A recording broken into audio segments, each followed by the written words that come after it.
savez, je vais vous dire franchement, un serviteur de Dieu témoigne rarement de la période où il a trouvé le Seigneur. Alors moi, je vais vous dire tout de suite, je ne vais pas vous dire que j'étais un homme du monde, non, j'étais dans le monde, comme tout le monde, comme tout à chacun. Je me suis marié, j'ai eu des soucis d'arriver à mes affaires parce que, comme tout le monde, je n'ai pas commencé avec grand-chose. Et puis je voulais réussir dans la vie. C'était mon ambition. Ça partait d'un bon sentiment puisque c'était pour ma femme, pour mes enfants, pour mon foyer. Apparemment, il n'y avait pas de problème dans tout ça. Et puis j'ai fait ça jusqu'à l'âge de 49 ans. J'avais une femme où je m'entendais très bien avec elle. J'ai eu des enfants où, avec la grâce de Dieu en bonne santé, parfait. On s'adorait les uns les autres. Alors, apparemment, moi, je n'avais pas besoin de Dieu. Vous comprenez ça? Tout était rose. Oui, mais ça, c'est la pensée des hommes. Puis un jour, c'est pas un grand prédicateur, moi, qui m'a convaincu. C'est une famille de simples chrétiens. Je ne dis pas des chrétiens ordinaires, il n'y a pas de chrétiens ordinaires, mais des simples chrétiens. Des gens qui avaient rencontré Dieu. On était à Tismont, j'avais ma maison là-bas, ils étaient là-bas aussi à 700-800 mètres de chez moi. Ils avaient des enfants qui avaient l'âge de les miens, donc leur petit venait vers moi, et puis ils me parlaient, et ils m'ont appris que leur petite sœur, qui avait été opérée pendant 24 heures, d'une tumeur au cerveau, était grabataire. Et ça venait de se faire, ça s'est fait pendant ces jours-ci. Enfin, pas ici, mais dans les jours que je vous parle. Vous savez, on peut ne pas être chrétien et être des gens corrects et gentils. Il n'y a pas que les chrétiens qui sont gentils. Je le dis pour mes amis qui sont là, c'est vrai, un chrétien se doit d'être gentil parce qu'il a reçu l'amour de Dieu, mais il n'y a pas que nous, il n'y a pas que les chrétiens qui sont gentils. Puis à l'époque, moi, j'avais jamais eu une histoire avec personne, et puis avec ma femme, on dit, il faut aller voir ces gens-là, ils ont peut-être besoin d'un peu de réconfort. C'était des chrétiens. Et puis on est devenus très vite des amis, mais vraiment très vite des amis. Exceptionnellement vite d'ailleurs, je le dis devant Dieu, ça ne m'est pas arrivé 2 fois dans ma vie, mais vraiment des amis. Et cet homme-là, et un jour, je coupe beaucoup, hein, et il nous donnait des gâteaux, il venait avec moi et ma femme, on se posait des questions, on dit comment ça se fait. On pensait leur apporter quelque chose, et c'est eux qui nous apportent quelque chose. Là, on a découvert qu'un chrétien, il avait quelque chose que nous, on n'avait pas. C'est là qu'on l'a découvert. Je ne savais pas ce que c'était qu'une réunion, je ne savais pas ce que c'était qu'un chapiteau. Pour moi, les chrétiens, c'était des gens d'une autre planète. Je ne les critiquais pas, mais je les laissais pour ce qu'ils sont, et moi, j'étais ce que je suis. Ils ne m'intéressaient pas. Vous comprenez ce que je veux dire? Je pensais que c'était des gens faibles, alors qu'il faut être très fort pour rester fidèle à Dieu. Je vous le dis quand même au passage. Je pensais que c'était des gens faibles, des gens qui avaient besoin de s'accrocher à quelque chose dans la vie pour être heureux. Et puis cet homme-là, j'avais toujours entendu dire que c'était des bourrages de crâne. Et puis cet homme-là, un jour, évidemment, puisque nous étions devenus des amis, il m'a dit, tu sais Fredo, je connais quelqu'un, puis je voudrais bien te faire partager ce que je connais. Ben je dis, explique-moi. Comme j'étais un homme d'affaires, je croyais que c'était une affaire commerciale. Ben oui, d'accord, mais c'est comme ça, vous comprenez, je veux dire, c'est pas autrement. Ben, il dit, écoute, j'ai rencontré Dieu et c'est quelque chose de formidable. Je crois que, vous avez vu, je suis un petit peu dodu, pour ne pas dire plus, et puis j'ai des bonnes couleurs, je suis devenu blanc comme une chaise là.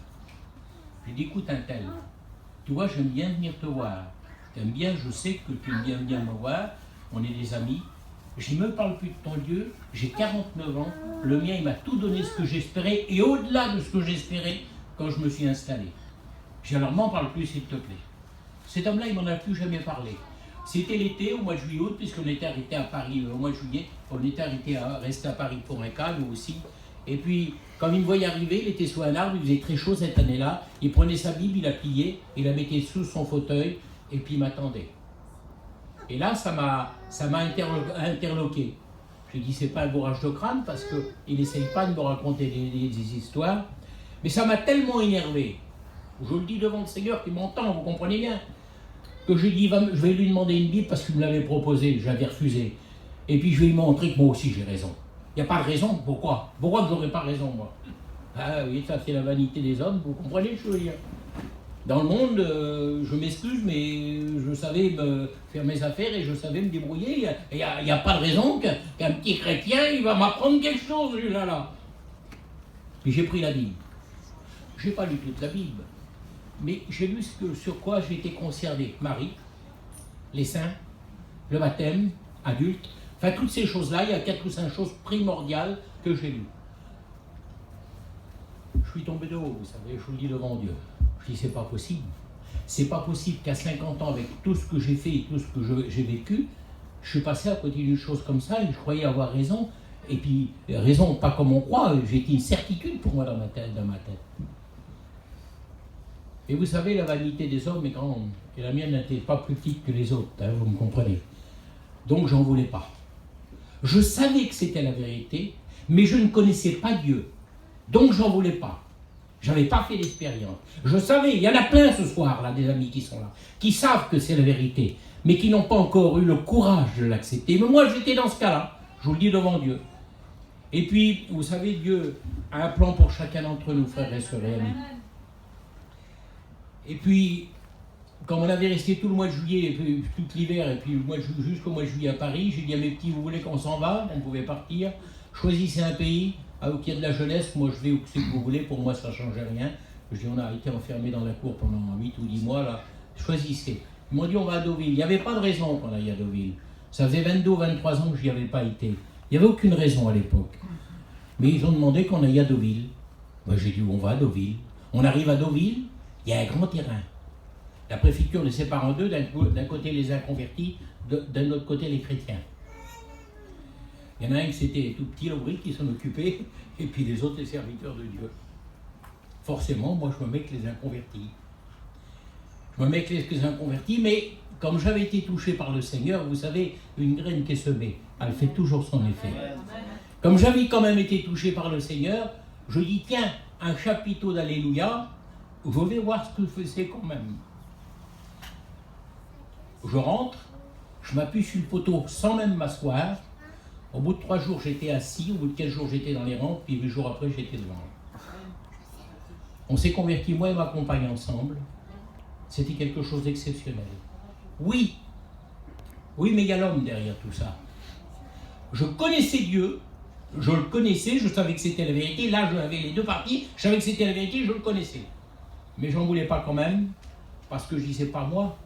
Je suis pas un arvalo, moi, je suis pas un arriéré. Pas moi. Ça m'arrive pas une chose pareille à moi. Vous comprenez ce que je veux dire? Ça, c'était l'homme qui parlait, c'était la chair. Et puis un jour, je coupe au court, mais je faisais des centaines de kilomètres par jour avec mon auto roulait, ma tête à le travailler. Moi, mon esprit voulait Dieu, mais ma chair ne la voulait pas. Il y avait un combat en moi, vous ne pouvez pas croire. On aurait dit que j'avais le poids du monde sur les épaules. Et un jour, je n'en pouvais plus.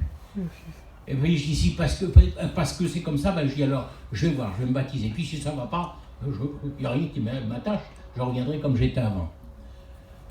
Je vous ai dit tout de suite que j'avais un poids sur les épaules depuis 4, 5, 6 jours. Je vous dis franchement, j'étais courbé tellement que c'était lourd à porter ce que j'avais. Une angoisse, vous ne pouvez pas croire. Un combat que c'était énorme. Et puis là, il y a un serviteur qui a passé sur la plage, j'ai rentré avec mon auto, puis il a passé dans l'auto. J'ai baissé la glace, j'ai dit un tel, tu peux me baptiser dimanche? Je ne vous dis pas, hein. Mais il dit, oui, Fredo, je peux me baptiser dimanche, il n'y a pas de problème. Il dit, on te voit faire depuis 8 jours, enfin, comprenez, il avait vu le manège, et puis il dit, en plus, tu n'es pas un enfant, vous savez ce que vous faites, enfin, on ne baptise pas les gens comme ça, vous comprenez bien, quoi. À la seconde, à la fraction de seconde, écoutez bien, parce qu'il y en a des gens qui vont peut-être dire que je suis une arvalo, peut-être que c'est vrai, mais enfin, écoutez ce que je vais vous dire. À la fraction de seconde, tout ce que j'avais là, ce poids que j'avais sur les épaules, il est parti. J'ai eu l'impression, mais ça m'a donné des fourmis, de la chair de poule, qu'il y a de l'huile tiède qui m'est passée par les cheveux, qui a descendu dans mon corps à la vitesse que va ma main, et qui a été jusqu'à la plante de mes pieds. À l'instant même, j'étais plus la même personne. Je ne savais pas pourquoi. Maintenant, je sais que j'avais reçu cette nouvelle naissance. Alors, voilà. J'ai accepté le Seigneur, j'ai suivi. Forcément, je ne l'ai pas laissé parce que j'avais dit avant, si ça va pas, si c'est pas vrai, si c'est un truc de voyageur, s'ils veulent me caraffer, parce que j'en ai dit d'ici, moi je vous le dis tout de suite. Hein. Eh bien, je suis serviteur de Dieu. Amen. Voilà ce qui m'est arrivé. Chaque histoire est différente, vous avez écouté des centaines de témoignages. La mienne, c'était celle-là. J'étais un homme très difficile. Pour être convaincu, dans les jours où j'avais la bataille, il a fallu que je lise des livres de sciences, des livres d'histoire, des livres sur Darwin. Je voulais être convaincu que la science n'était pas contraire à la Bible, que la médecine n'était pas contraire à la Bible, vous comprenez ce que je veux dire? Darwin, par exemple, il nous dit, je me permets, je prends une minute. Darwin disait, depuis 1700 et quelques, il disait que l'homme descend du poisson. Aujourd'hui, que nous étudions les chromosomes et les gènes des gens, que nous pouvons remonter à l'origine, les plus grands savants au monde, c'est que nous sommes toujours été des hommes et des femmes tels qu'aujourd'hui. On a retrouvé des pas fossilisés d'hommes et de mammouths ensemble à la même époque, alors qu'à cette époque, Darwin disait qu'on était un animal rampant. Vous comprenez ce que je veux dire, ça? Il m'a fallu des preuves comme ça. Parce que c'était moi, parce que moi c'était comme ça, c'était pas mieux que les autres, bien au contraire, c'était pire, mais voilà, j'étais comme ça. Je vous le dis, Amiquette, devant mon Dieu qui m'écoute, faites une expérience avec le Seigneur. C'est la plus belle des richesses qu'il peut y avoir. C'est la plus grande chose qu'on peut avoir. Il n'y a pas autre chose que d'appartenir à Dieu. Bien sûr qu'on a des problèmes, bien sûr qu'on a des difficultés, bien sûr que quand on veut se baptiser, l'ennemi de notre âme nous met des barrières de tous les côtés. Mais c'est le bon combat, c'est le combat de la foi. Amen. Et avec lui, nous aurons des victoires. Amen. Que Dieu vous bénisse.